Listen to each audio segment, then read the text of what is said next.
Historia de la filosofía, volumen 1, filosofía antigua, filosofía patrística, filosofía escolástica. 36, parte primera, filosofía antigua, capítulo 11, Aristóteles. 79, la sustancia física. Esta es una obra del maestro Nicolás Abagnano. La palabra metafísica, acuñada probablemente por un peripatético anterior a Andrónico, deriva de la ordenación de los escritos aristotélicos, en la cual los libros de filosofía se colocaron después de la física, pero expresa también el motivo fundamental de la filosofía primera de Aristóteles, la cual se ocupa de las sustancias inmóviles, partiendo de las apariencias sensibles, y está dominada por la preocupación de salvar los fenómenos. El estudio del mundo natural que, según Platón, corresponde a la esfera de la opinión y no traspasa el límite de los razonamientos probables.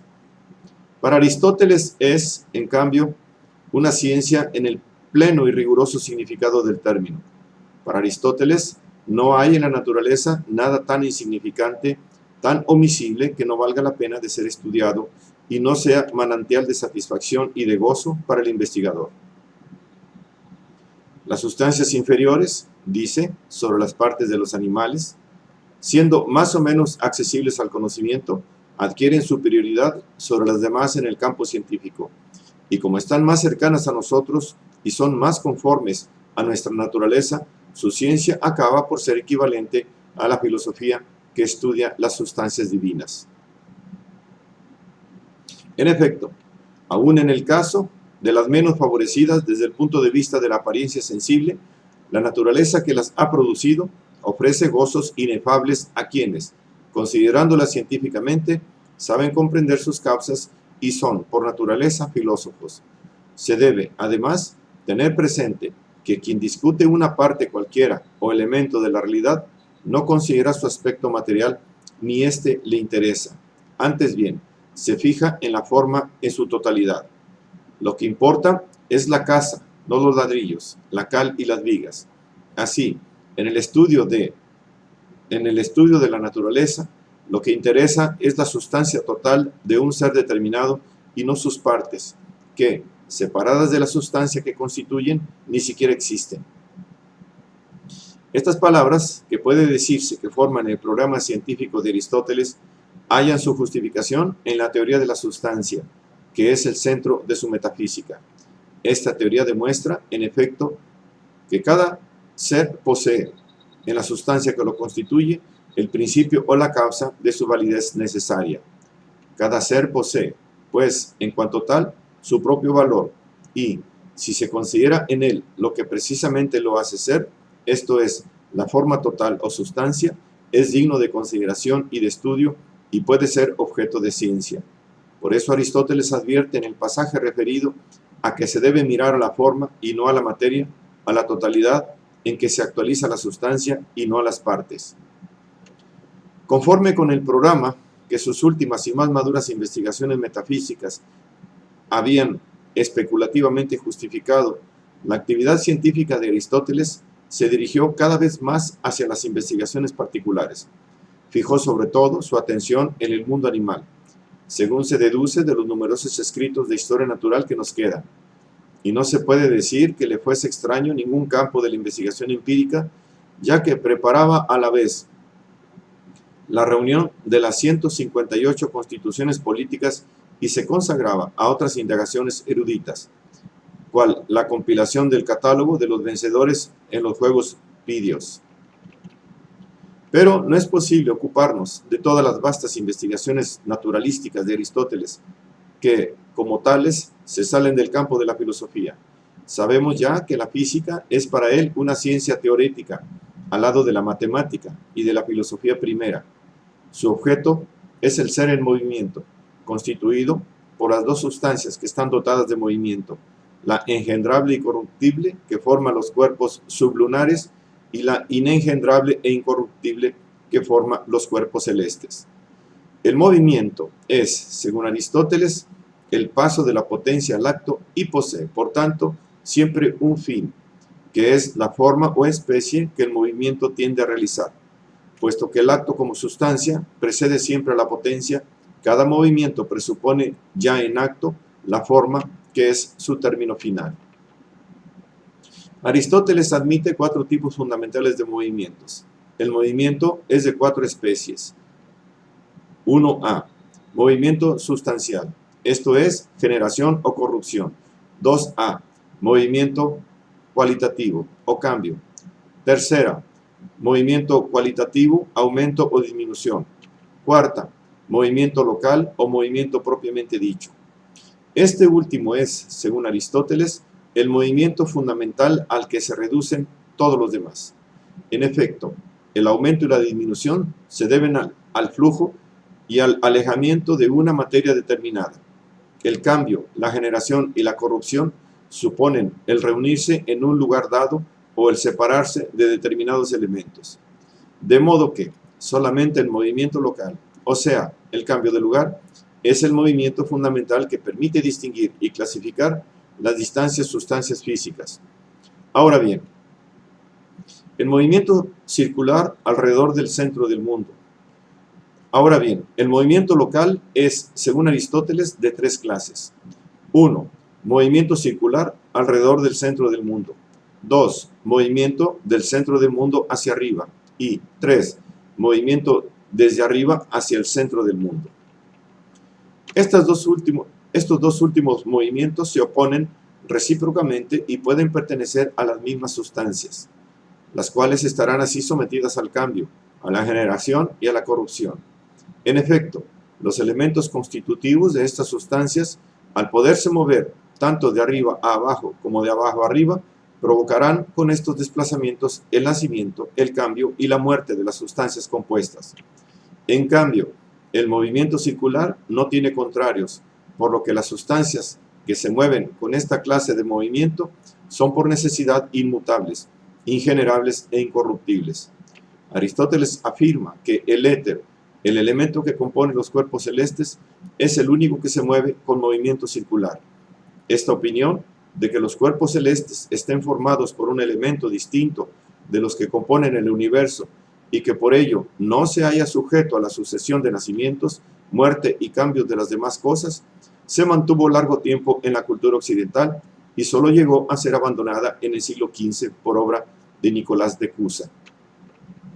Por su parte, los movimientos de arriba a abajo y de abajo a arriba son propios de los 4 elementos que componen las cosas terrestres o sublunares: agua, aire, tierra y fuego.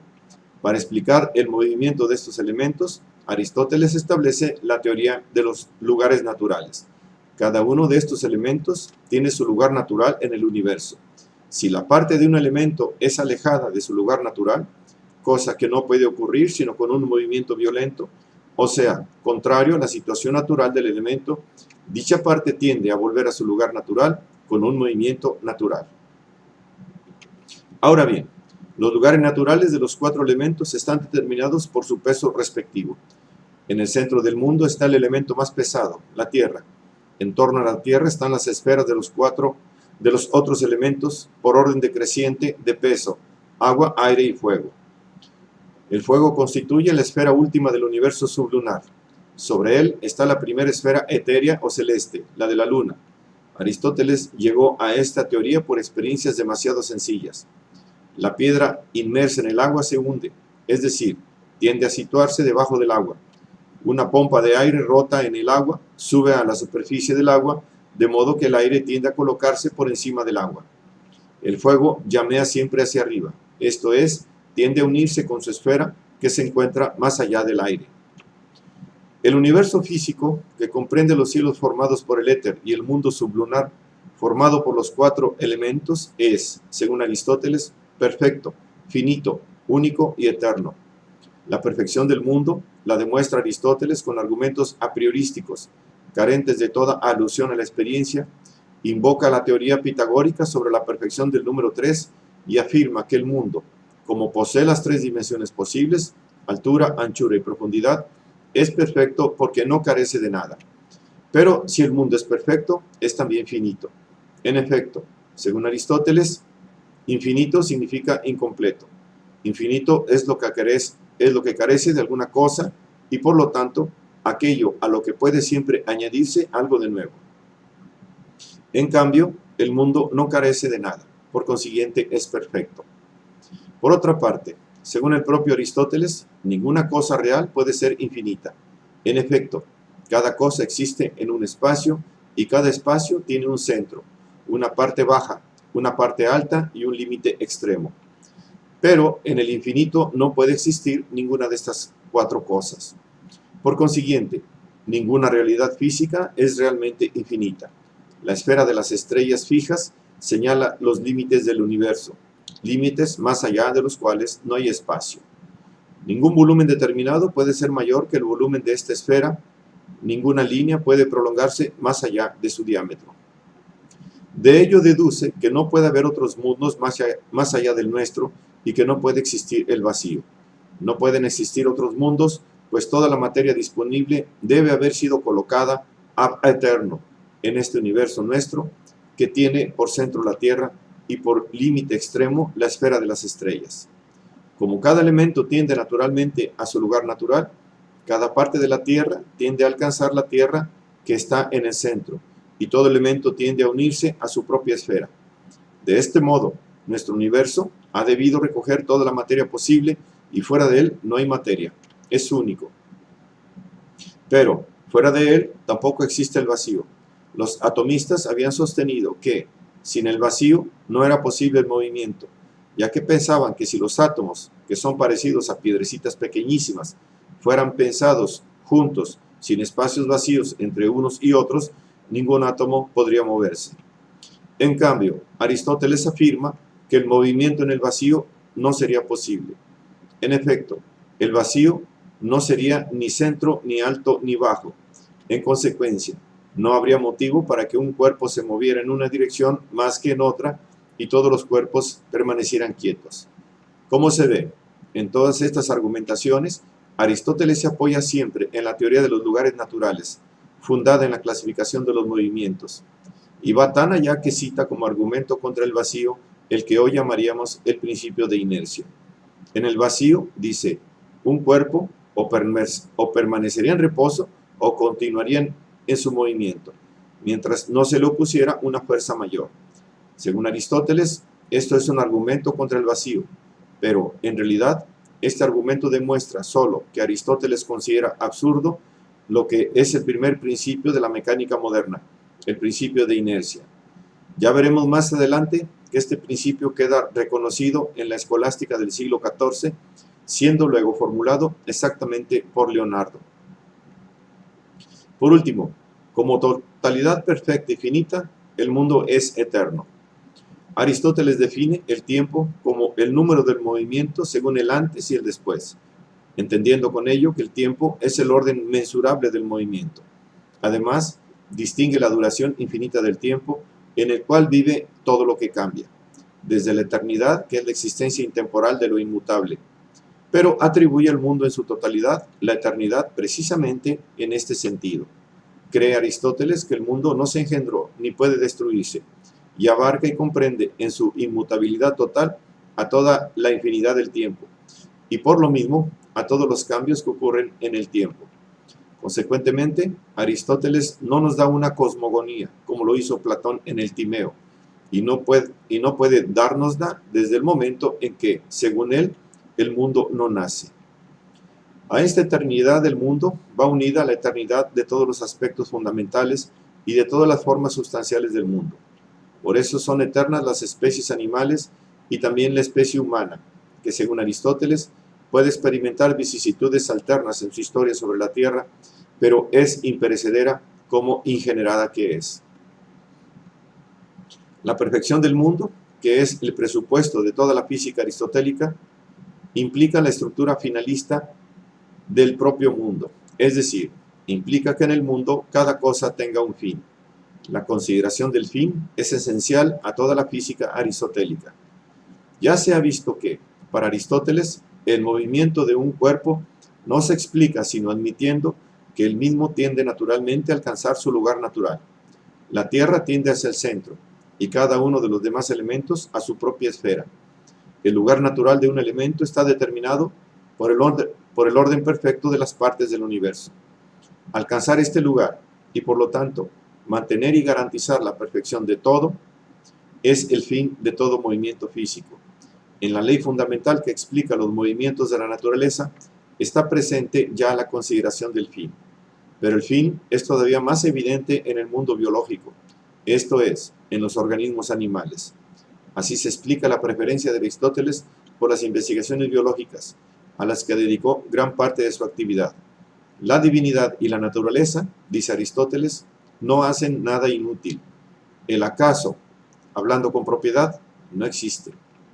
Decimos que se verifican por casualidad los efectos accidentales de ciertos acontecimientos que intervienen en el orden de las cosas. Una piedra que hiere a alguien lo hiere por casualidad porque no ha caído con el fin de herirlo. Sin embargo, la caída de la misma forma parte del orden de las cosas. La fortuna es una especie de casualidad que se verifica en el orden de las acciones humanas, como por ejemplo, el que va al mercado por cualquier motivo y ahí encuentra a un deudor que le paga la suma debida. La acción de este hombre afortunado iba encaminada a un fin, pero no a aquel fin. Por eso se habla de fortuna.